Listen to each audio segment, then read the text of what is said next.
Hey y'all, hey y'all, hey girl, hey. Let me make sure I am live before I start introducing myself.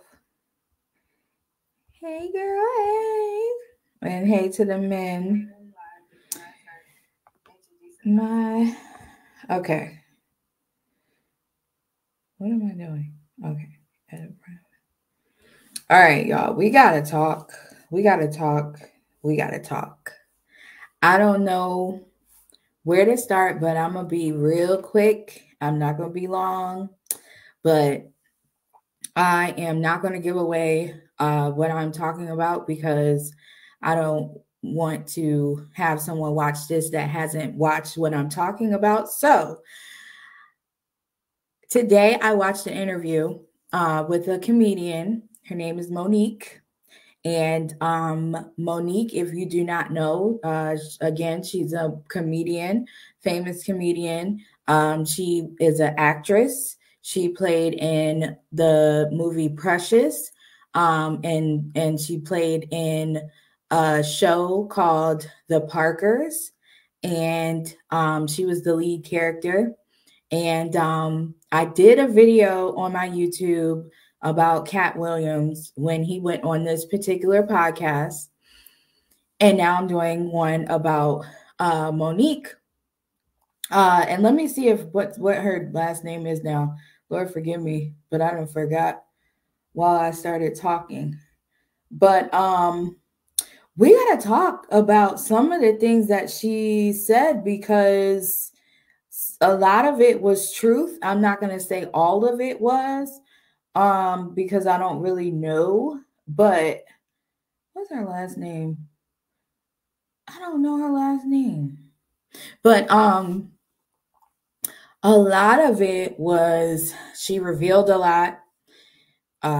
It seemed to be things that she wanted to get off of her chest for a while.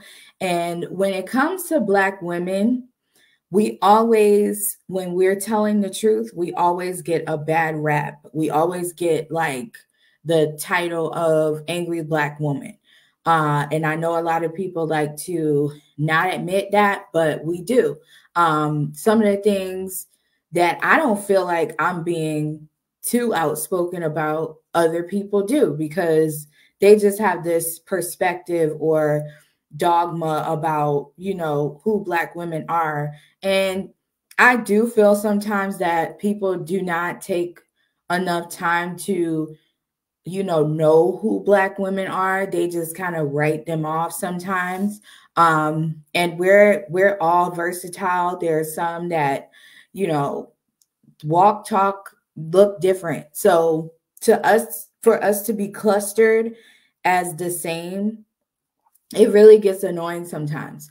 And so Monique, in this particular podcast interview, she revealed a lot about the disparities of being in Hollywood as a Black woman. Now, during her career, she had a fallout with the famous Oprah and Tyler Perry and Lee Daniels. Lee Daniels is a movie director. If you don't know who Oprah is, she's, television queen. And then Tyler Perry, obviously, he does movies. But I just thought it was interesting that she brought up about the pay that Black women get and also how they're mistreated in the Hollywood sector. And I'm a part of the arts. I live, breathe, talk, walk, art, creativity, anything that has to do with that. So it was, I can say it was empowering to hear someone kind of speak on behalf of Black women that have taken the route of the arts, because we don't get paid like we're supposed to. We actually don't. And I think it's very, it could be discouraging to someone that is younger right now to see so many of us speak about not getting the same treatment of our peers. And when I had first started really diving into the career of art or being a part of the arts industry, that was one of the first things that I noticed, is that we do not get the same type of treatment as our peers. And then they also don't feel like we're of value sometimes in certain places and spaces. And so if you look at Oprah's career, you would think that she would understand, out of anyone that is a Black woman, how it is to get started, get up off the ground. And I think Monique's argument was valid with kind of connecting on certain things, certain traumas, and how she kind of was betrayed by Oprah. So that was, interesting to hear more in depth. She has done other interviews about that, but this one was a little bit more in depth and also a refresher, because there's people from the outside looking in that's like, I don't know what happened, what does all this mean? And so for her to have the opportunity to explain it all over again, that was good to hear all over. And then the disparity with what happened with Taraji P. Henson. Okay, so to give you background to that, Taraji P. Henson is also a African-American actress, and she recently was in the new rebooted The Color Purple. And she is known for being in many films. She did Benjamin Button, that went to Oscar status. She also did Hustle and Flow, that went to Oscar status. So she's been a part of like some pretty hefty movies that made a lot of money, but she did not make what everyone thought she did. And so she's been telling people this a little bit here and there, but then on the Color Purple tour, she really went into depth about how they weren't treated right on the the movie set, and how she's taking pennies to basically act in these big widescreen movies. And it's nothing like everyone knowing your name and you have no money. It's nothing it's nothing like that.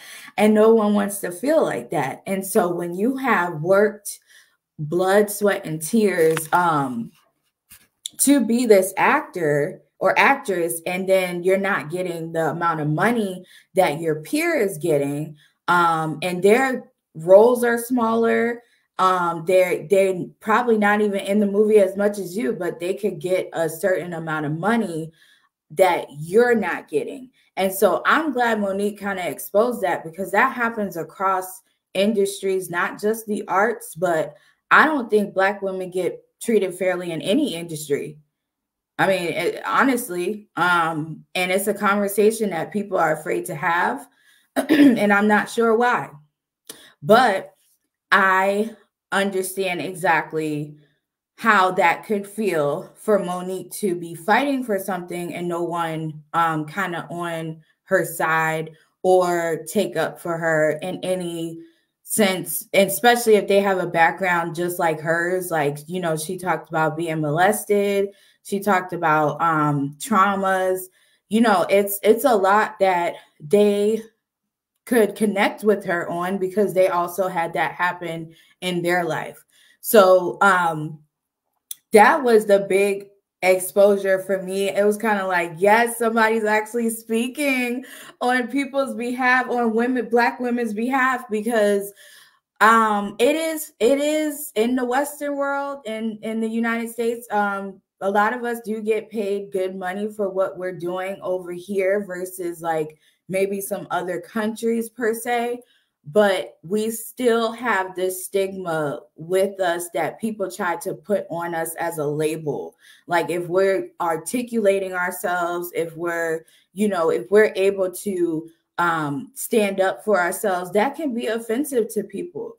People can feel like you're too much, or you're doing, I've heard it a lot.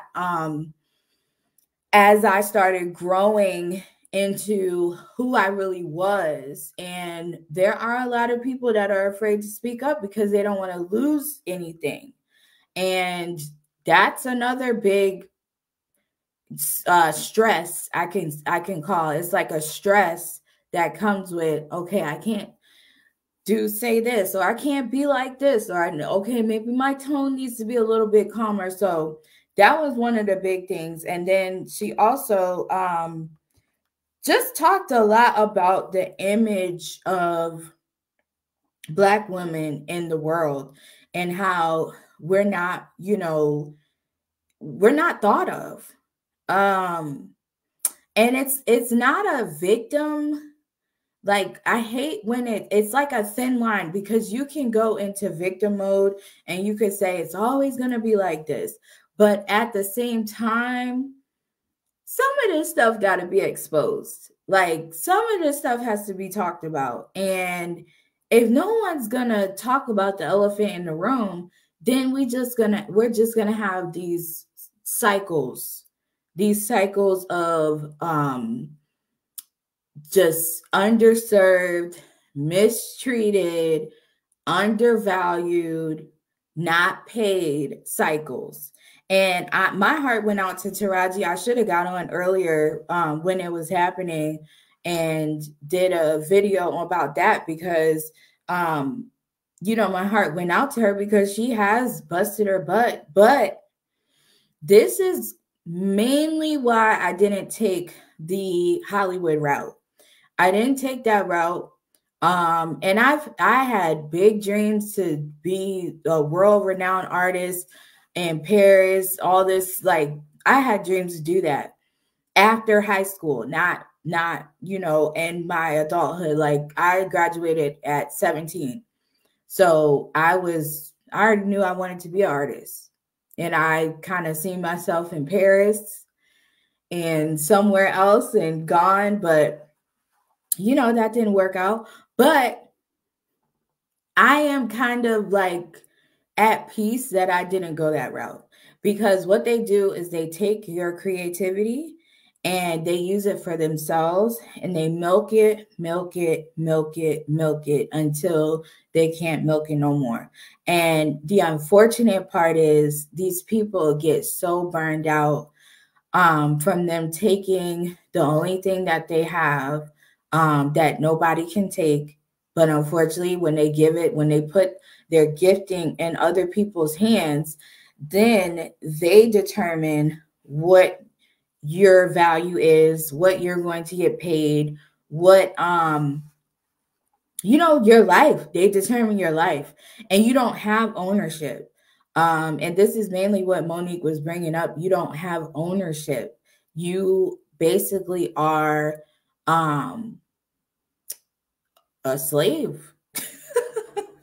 A slave. And I know that Facebook is shadow banning this video because my hashtags are a little bit too real. But if I was talking, negative, or had, people, I was half naked, everybody would be tuning in. But that's what they push to the forefront when it comes to Black women. They push this sexuality thing. They push, like, we have to be half naked to get attention. We have to be always cursing people out. We cannot be smart in a movie. I mean, Taraji P. Henson did the movie about the astronauts, the Black women that helped the astronauts go to the moon. And nobody, it's kind of like they moved on from it, and it was like, okay, that was great. And it was a positive movie, but it did not get a rollout like The Color Purple. Let me see what that's called, because I went blank.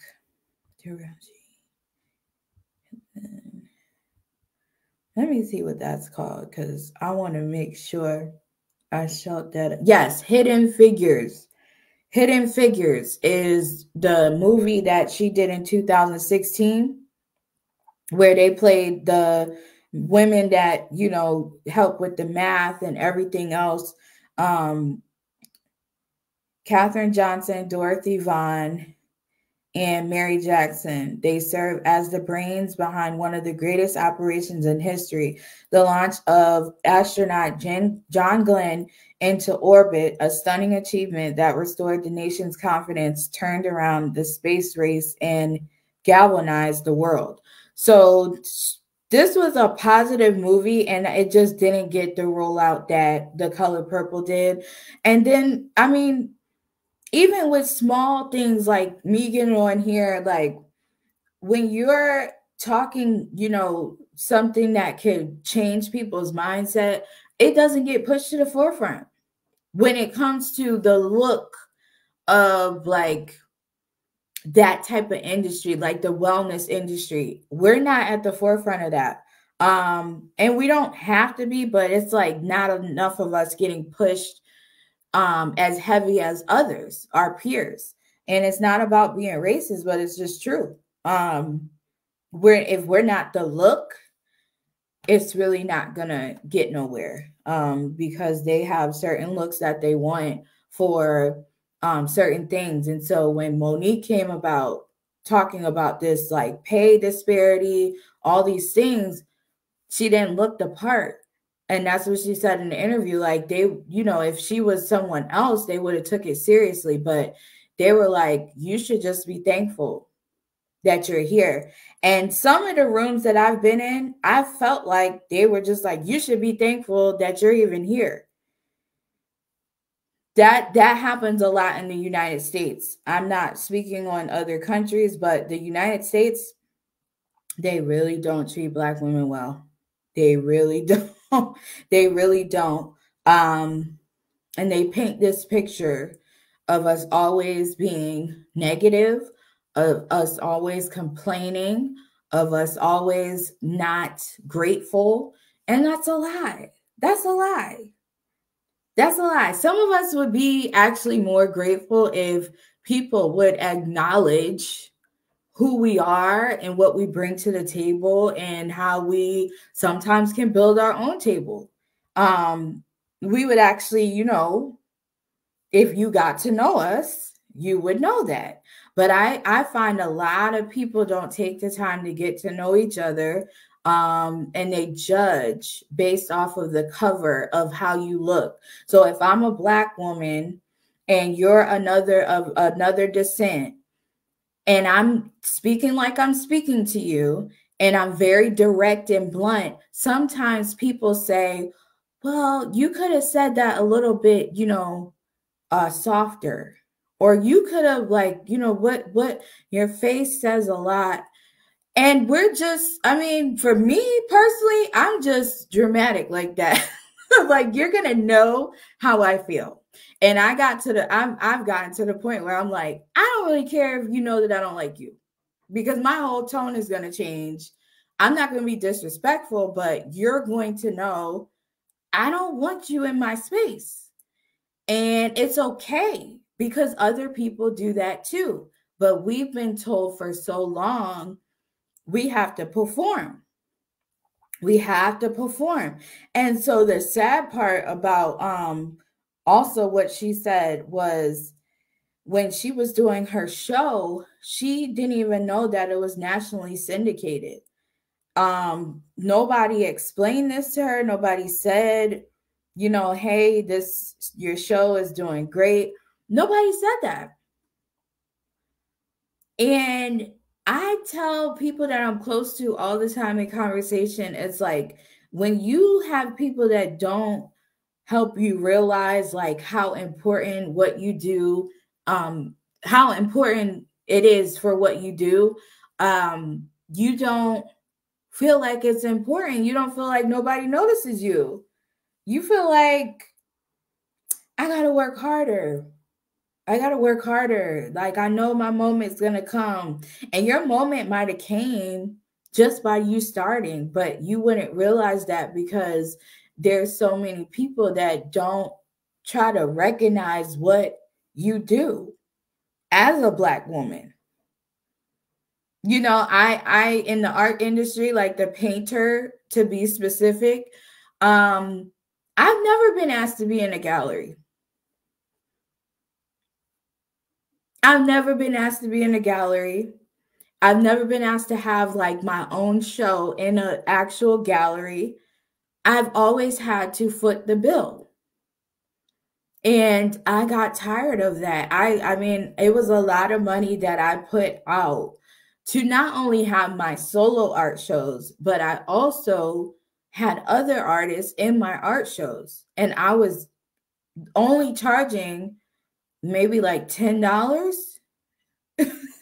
That wasn't really paying anything. But I wanted other people to be seen and be heard. And if we have enough of those people in this world or in this Western world, things will be a little bit different. Things will be a little bit different. So I agree 100%. We shouldn't be giving our creativity, especially if you're a master at your creativity, you should not be giving it away for free. You should not be giving it away for free. Everybody else gets paid. Why can't I? It doesn't matter if I paint just one brush stroke. It doesn't matter. If you perfected that one brush stroke, you should be getting paid. If you want me to come teach, if you want me to make an appearance, if you want me to travel, it has to be compensated. And so when she brought that awareness to how they didn't want to compensate her for the rollout for the movie Precious, it's like, why not? That's sad. And then, you know, it was a good interview. I encourage you to watch it because I don't want to tell everything, but I think it really exposed how grimy these industries are and the people that are in it. Unfortunately, it has a bad light because of the certain people that play a top role in this stuff. But if they were removed, it would be a different story. It would be a different story. And it doesn't mean that they can't get removed, but I felt for her. I agreed with some things. And I think it was pretty clear. And I don't, you know, there was no stuttering. Excuse me. I think it was pretty clear. So support Black women. Black women, we have to support each other. We have to support each other's businesses. We have to support each other's creativity. We have to support each other, even if we're not even like having a business. We have to support the Black women that decided to go in corporate. There's a lot of work that needs to be done amongst each other. I feel like more unity can definitely take place, and it's not right now. Everybody's kind of like in their own world. And I get that like that too, but I think we have to do better with our network as a whole. We should be able to come to each other for what we're in need of. If you have an expertise in something, I should be able to come to you. You should be able to come to me. And it shouldn't be that crab in a barrel type mentality going on. And we have that collectively as a community, even with the men involved. And she touched a little bit on the, you know, the relationship part, the marriage, you know, and how they don't really want you to be married or have these men that you are with in the rooms when it comes to negotiations. So y'all gotta watch it. Y'all gotta watch it because I can't give everything. But I appreciated it. And I hope that this podcast brings out more. I hope that Monique gets the flowers she deserves. Oh, and also she talked about the Queens of Comedy tour and how they tried to write her a fake check. They tried to write her a fake check.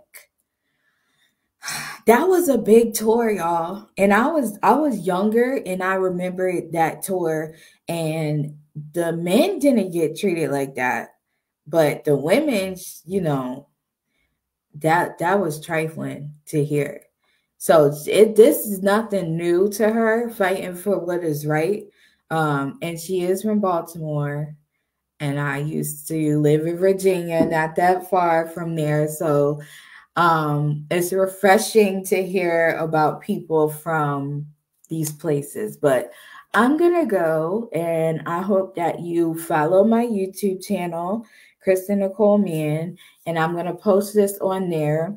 Also, I have www.kristennicolemann.com, and you can follow me on TikTok and Instagram under Kristen Nicole Mann.